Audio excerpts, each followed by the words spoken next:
Hampir semua orang ketakutan dengan COVID akibat propaganda yang dibesar-besarkan oleh media. Tiap hari, semua media mengutip jumlah korban terinfeksi dan kematian akibat COVID. Seharusnya, media-media juga melakukan investigasi dan komparasi sendiri untuk memberi informasi yang lebih mencerahkan bagi publik. Mari kita gunakan data-data yang dipublikasikan oleh organisasi-organisasi elit. Kita gunakan data mereka untuk memukul mereka sendiri. Dalam seni bela diri, ini disebut jurus pinjam tenaga lawan. Kita gunakan data-data jumlah kematian tahun lalu dari PBB, Worldometer, The Lancet Infectious Diseases, dan WHO.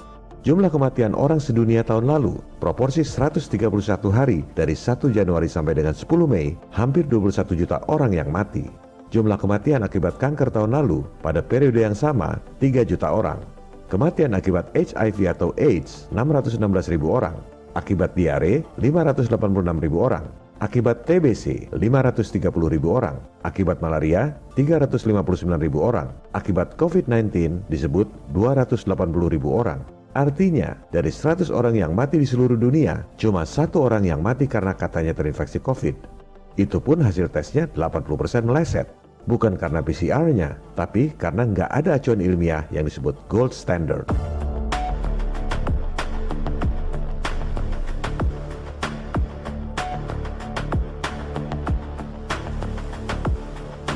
Itu perbandingan jumlah kematian di dunia. Bagaimana dengan Indonesia? Ini yang seharusnya dilakukan oleh media-media. Jangan cuma kopas data buat takut-takutin rakyat.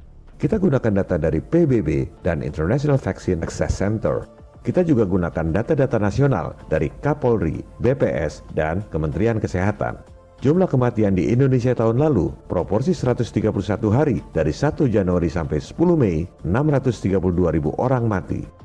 Kematian akibat diare balita hampir 12.000 orang. Akibat kecelakaan lalu lintas 8.400 orang.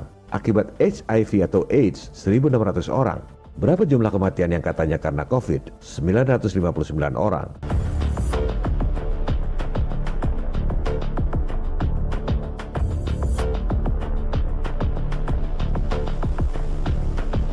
Bukan kita mengecilkan para korban, bukan kita tak berempati. Tapi kita harus lihat dalam konteks secara keseluruhan.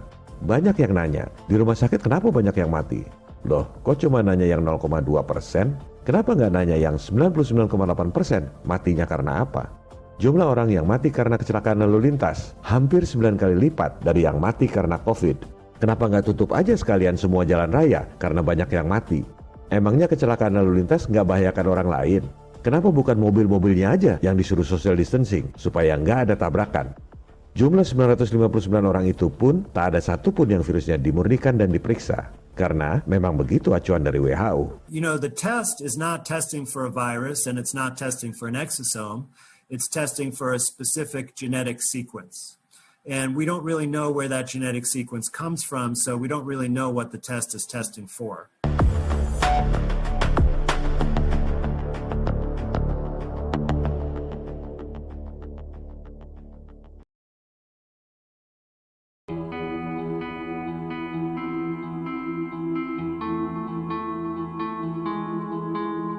Berikut adalah kesimpulan yang akan saya tulis di layar agar bisa di-capture dan sebar lewat medsos. Sebab, menurut saya, ini adalah temuan yang luar biasa dari Dr. Kaufman.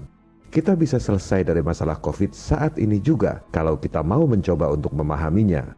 Prosedur standar yang dilakukan oleh saintis peneliti virus di seluruh dunia adalah sesuai dengan acuan yang diberikan. Ibaratnya, sesuai pelajaran sekolah, textbook. Prosedurnya, ambil sampel dari cairan paru-paru, ambil DNA-nya, teliti urutan genetiknya. Argumentasinya, dari inang atau rumah yang rusak itu pasti ada pencurinya. Jadi, yang diambil itu pasti DNA dan RNA virusnya. Lantas, dibandingkan dengan urutan genetik virus lain yang sudah dikenal. Penentuan spesies COVID adalah seperti itu, langsung dibandingkan dengan urutan genetik SARS. Karena 75% urutan genetiknya sama, maka disimpulkanlah bahwa itu adalah keluarga virus corona. Padahal, menurut sains mereka sendiri, DNA manusia itu 80% sama dengan ikan zebra.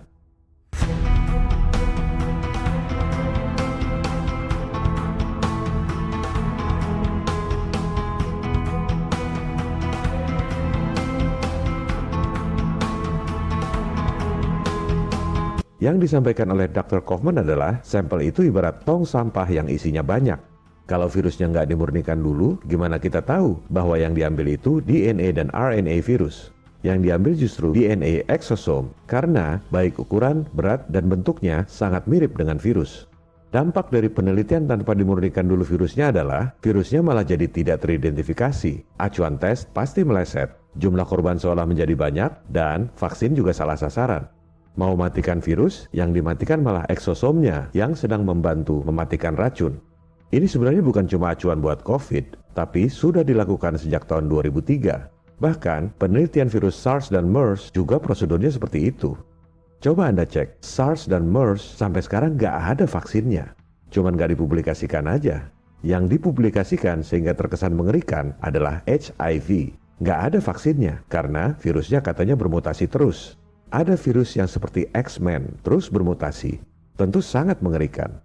Sebenarnya, tahun 2003 itu ada peneliti HIV yang sangat kredibel di Johns Hopkins University bernama Profesor James Hildreth. Dialah yang pertama kali mengungkap bahwa yang dikira virus HIV itu sebenarnya eksosom. Makanya selalu berubah dan gak bisa dikasih vaksin. Karena eksosom itu memang selalu berubah sesuai kadar racun yang ada di dalam tubuh.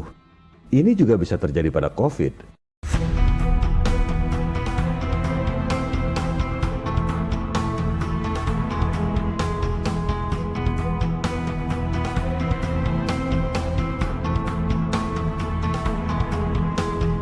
Banyak berita katanya sudah mulai nemu vaksin. Hati-hati, bisa jadi nanti dibilang nggak mempan karena virusnya bermutasi terus seperti HIV. Padahal itu eksosom, salah sasaran. Ini semua karena acuannya, ibaratnya karena pelajaran sekolahnya memang mengajarkan begitu. Semua orang yang melakukan penelitian di seluruh dunia, termasuk di Indonesia, selama pakai acuan yang sama, hasilnya pasti sama. SARS, MERS, dan HIV adalah bukti nyata. Semua universitas dan para ahli yang pinter-pinter di dunia, nggak ada satupun yang bisa bikin vaksinnya. Karena mereka semua menggunakan acuan yang sama. Kenapa acuannya suruh ambil DNA RNA tanpa dimurnikan dulu virusnya? Keteledoran atau kesengajaan? Kalau keteledoran itu artinya kebodohan. Kalau kesengajaan artinya justru lihai, kecerdikan yang jahat. Karena dengan acuan seperti itu, virusnya nggak ketahuan. Akibatnya, nggak ada satupun orang-orang pintar di dunia ini yang bisa bikin vaksinnya. Persis seperti SARS, MERS, dan HIV. Yang bisa bikin vaksin adalah yang tahu rahasianya. Dia lagi. Perusahaan-perusahaan vaksin terbesar di dunia, si dewa komputer Bill Gates, 2 dari 5 pendana terbesar WHO.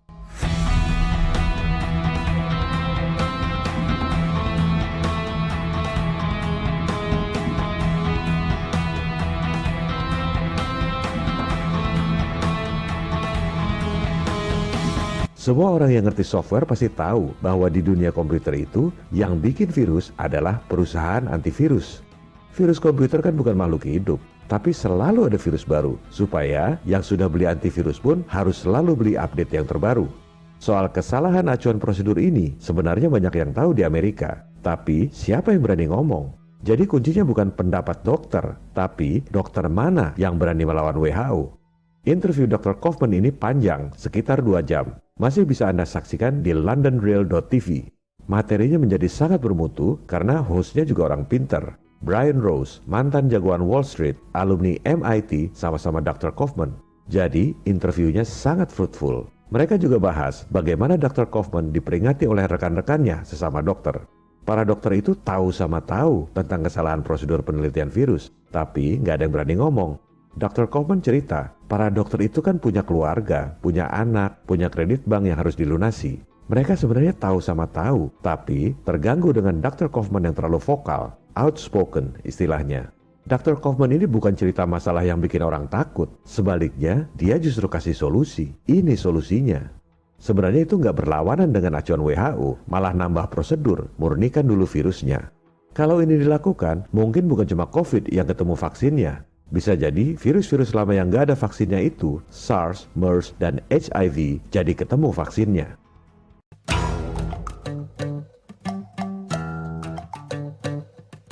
Apa yang harus kita lakukan sebagai rakyat? Pertama, yakinkan diri Anda sendiri, COVID-19 tak seseram propagandanya. Sakit pernapasan yang mematikan itu nyata, tapi belum tentu karena COVID. Ada 4.824 orang mati tiap hari di Indonesia, tapi tidak dibesar-besarkan oleh media. Dari 500 orang yang mati di Indonesia, hanya 1 orang yang katanya karena COVID.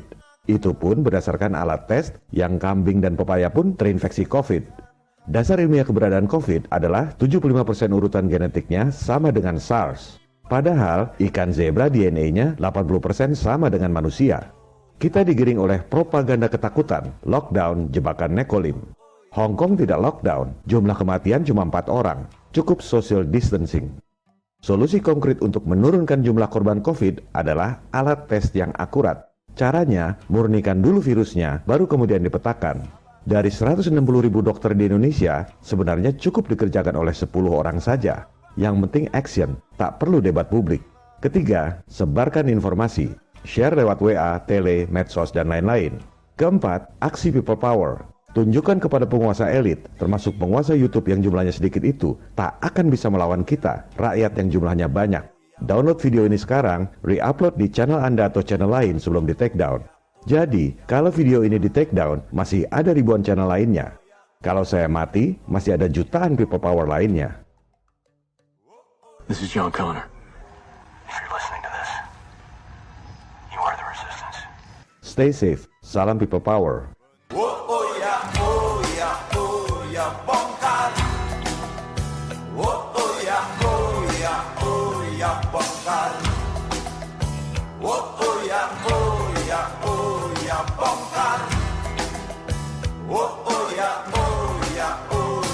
Bongkar.